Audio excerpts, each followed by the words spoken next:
So it's great to have young people here. Our first speaker this evening was born in 1984, the year I graduated from college. She is a 2005 graduate of Mizzou and is working on her master's degree from Park University.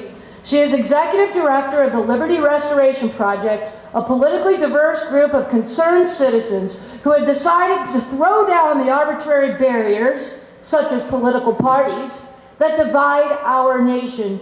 She also hosts the Liberty Restoration Hour online radio show, where she speaks on such issues as free speech, states' rights, and the Second Amendment, among others. Her Facebook profile, however, put it best, where her activities are listed as moving and shaking, confronting corruption, and standing up for you. So let's give a big, and I mean big, Tea Party welcome to Catherine Bleish.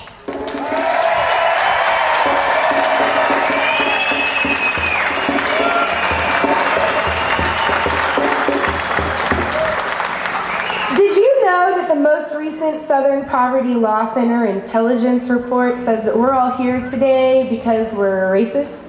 And did you know that that same report says that the state sovereignty movement is part of the violent radical militia movement?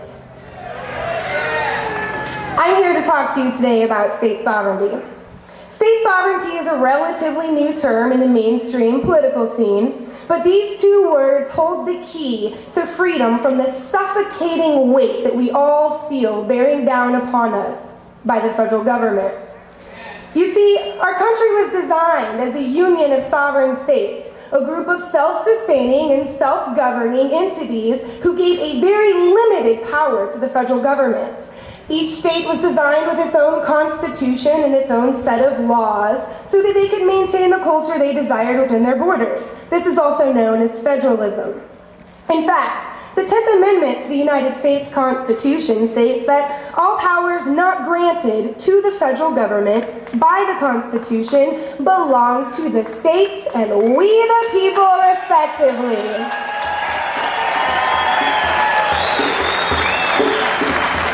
Also, if you look inside your Missouri Constitution, Article 1, Section 4 says, and I quote, that Missouri is a free and independent state subject only to the Constitution of the United States.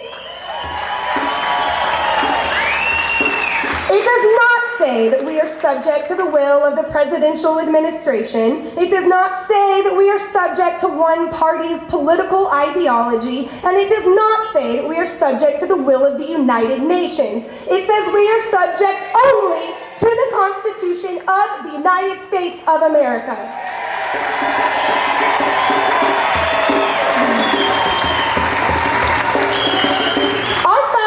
Fought a revolution in the face of tyranny, and they debated long and hard about the proper role of the federal government.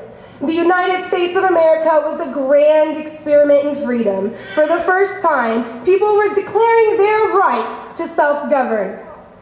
Was that experiment successful? You be the judge, but I can tell you it won't be if the people and the states don't start playing their proper role in that equation.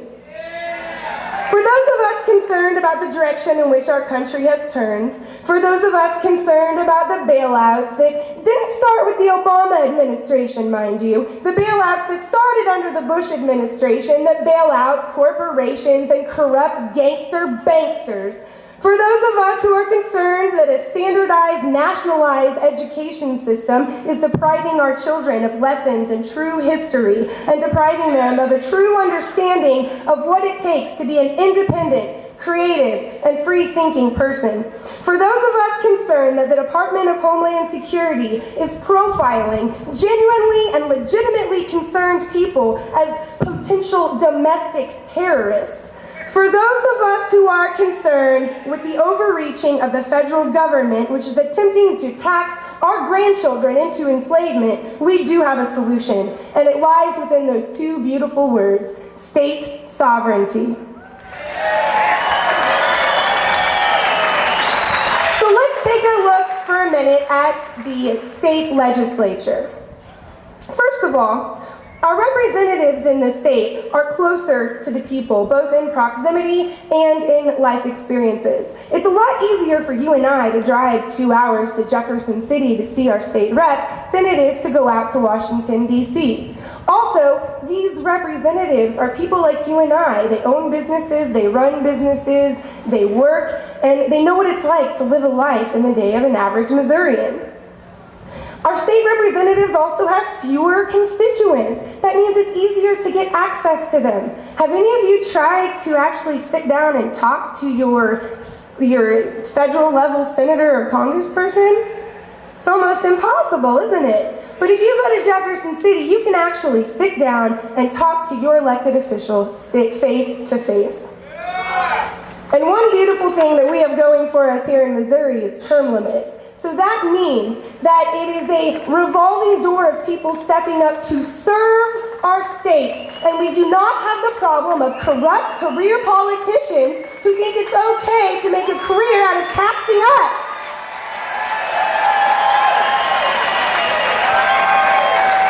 Currently, there are 8 states who have passed resolutions to reaffirm their 10th Amendment sovereignty. The most recent was Ohio just this past week. The other states include Alaska, Idaho, North Dakota, South Dakota, Oklahoma, Louisiana, and Tennessee.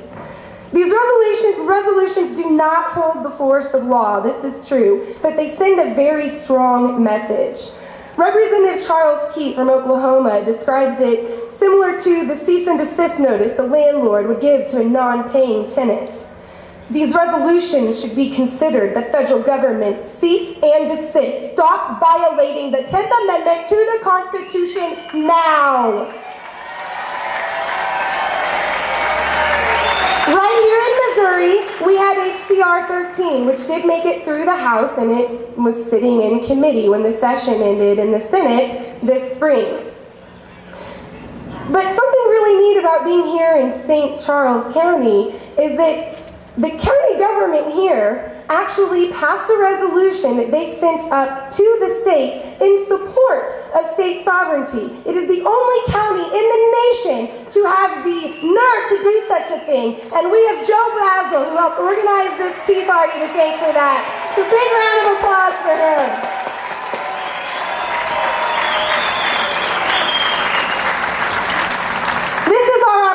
Ladies and gentlemen, in the 2010 elections, Missouri is going to have 64 open seats with no incumbent because of term limits. This is our chance. This is the time for you and I to get out and get involved. We need to be supporting our legislators who are submitting legislation to defend the 10th Amendment to the Constitution. People like Senator Jim Lemke, Brian Nieves, and Representative Jim Guest. They deserve a round of applause for their hard work on the 10th Amendment.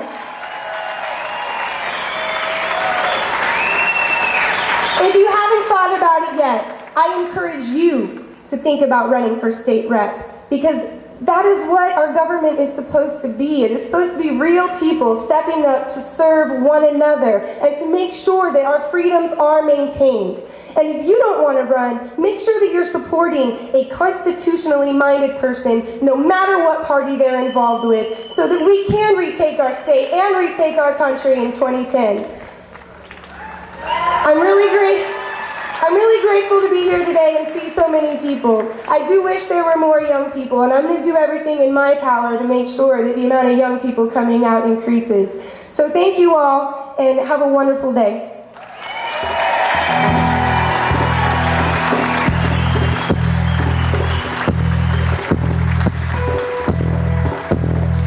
The American dream has become a